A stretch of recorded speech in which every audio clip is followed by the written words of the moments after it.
Hi, Kavi here. So this is Ipoh Airport. I've got 24 hours. Let's see what we can do. Ipoh has a population of about 1 million people and is the state capital of Perak. People from Kuala Lumpur like to make day trips to Ipoh because it lies on the way to Penang. And last year, 2022, CNN called it the #1 most underrated city in Asia. I'm now going to a heritage gallery called 22 Hale Street. This is a small gallery, just 2 shop houses, but it's very interesting.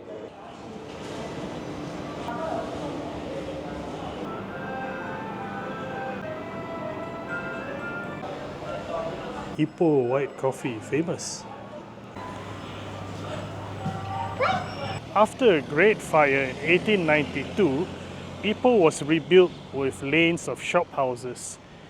One of the mining tycoons, Xiao Tet-shin, gifted 3 lanes to his wife and 2 concubines. And now we're heading over to Concubine Lane, which was for the first concubine.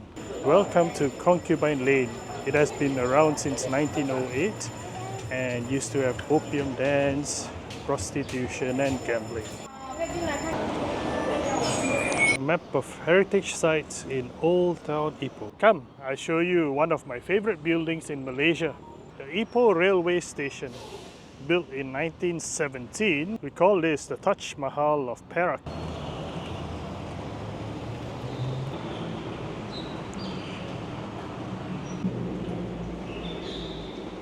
In case you're wondering where the name Ipoh came from, here's the answer. It's a tree.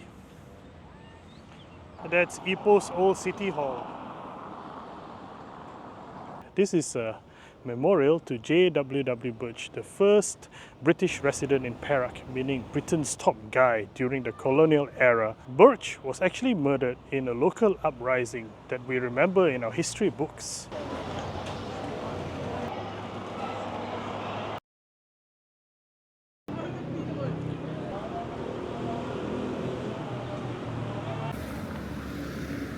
Found a hotel, charged my batteries a bit. Let's go! This is how Ipoh's riverside looks like at night.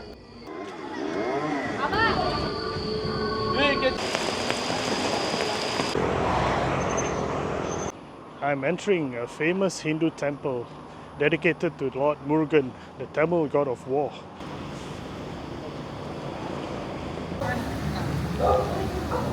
Hello, boleh rakam video? Video foto boleh? Okay, thank you. Ipoh is surrounded by beautiful limestone hills. You will often see places of worship either inside the limestone caves or next to the limestone hills.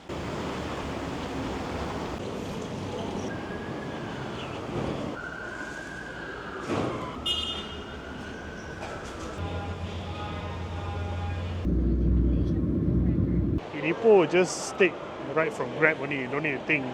So I paid just 5 ringgit or 1 USD instead of walking 25 minutes in the rain. Anyway, I'm in Ipoh's largest shopping mall because I have to find SD card, underwear, t-shirt. There were unforeseen circumstances and this is an impromptu trip. Micro SD card. Micro SD.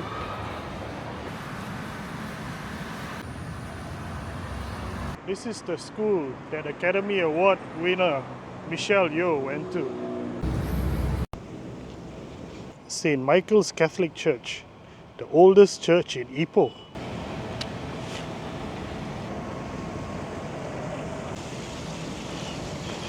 There's a statue of Our Lady of Fatima in a Chinese pavilion. In case you didn't know, these are columbarium niches. So they put remains in urns inside these niches. I've stumbled upon a food street on Jalan Keri.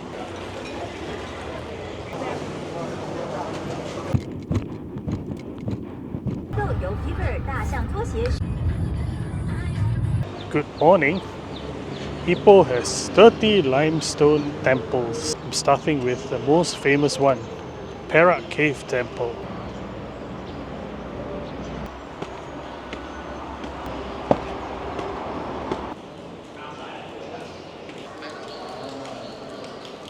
There's no entry fee here, but they are collecting donations to build a Goddess of Mercy statue.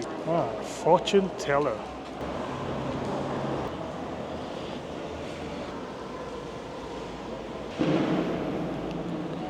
Goddess of Mercy statue with 16 arms. It's only halfway here.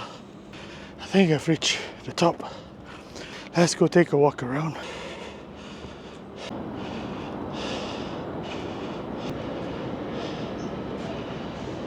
See how close we are to the mountains.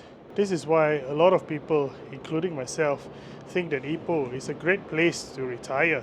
It feels a bit scary heading down, but slowly lah.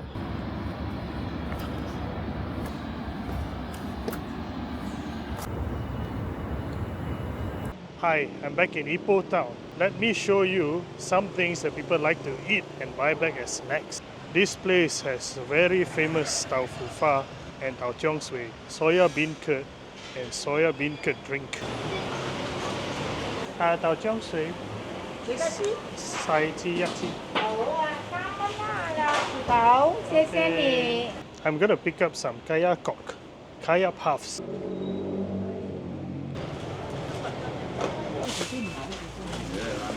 You know what fruit Ipoh is famous for? I show you.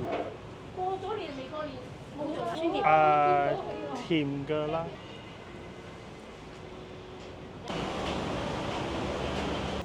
Food everywhere, food lah. Actually, you've come to Ipoh but don't eat the bean sprout chicken, a bit weird. But I really want to try something else.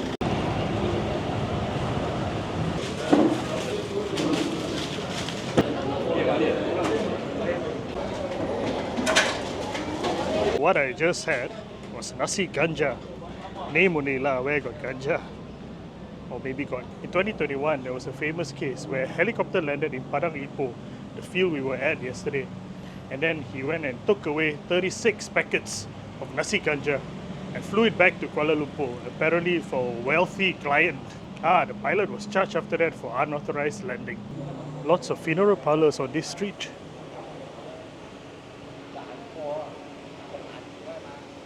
I'm gonna show up in a mosque, and I think it's more polite to show up with long pants, so I'm gonna change my pants in the car. This is Masjid Panglima Kinta, one of the oldest mosques in Ipoh. This mosque was built in 1898 by Datuk Panglima Kinta Muhammad Yusof, who was the Malay chief of Kinta, this district, at that time. In 1903, when he died, he probably was the richest Malay in Malaya. Under Datuk Panglima's watch, Ipoh transformed into an important town.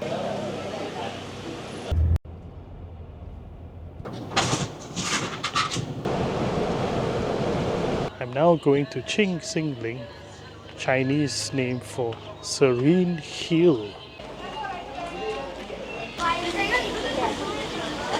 In this park, you have traditional Chinese village houses with the mountains nearby serving as a backdrop.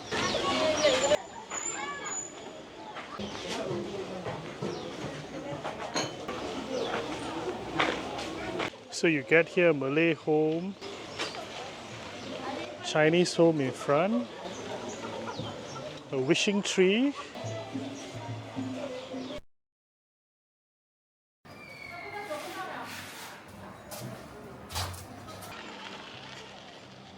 I've only seen a small bit of this place, but I must say it has exceeded my expectations.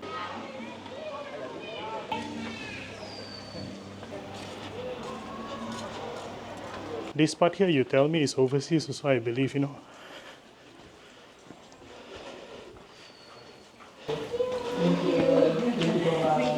And then after Sorry, that, 2 more days going Malacca. I'm making my way out of Ipoh, heading towards KL. Before that, let me show you a place very important in Ipoh's history.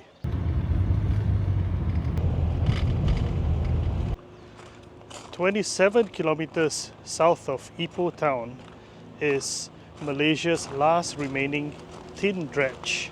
There used to be 125 tin dredges, but they were dismantled. This is an important part of Malaysia's economic history. It was tin that made Malaya an important colony in the British Empire. It was tin mining that attracted a lot of Chinese immigrants.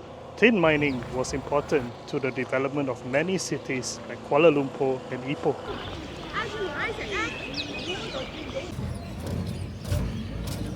Di mana kita gunakan biji ni dalam pembuatan tin minuman air dulu. Sekarang baru kita pakai aluminium.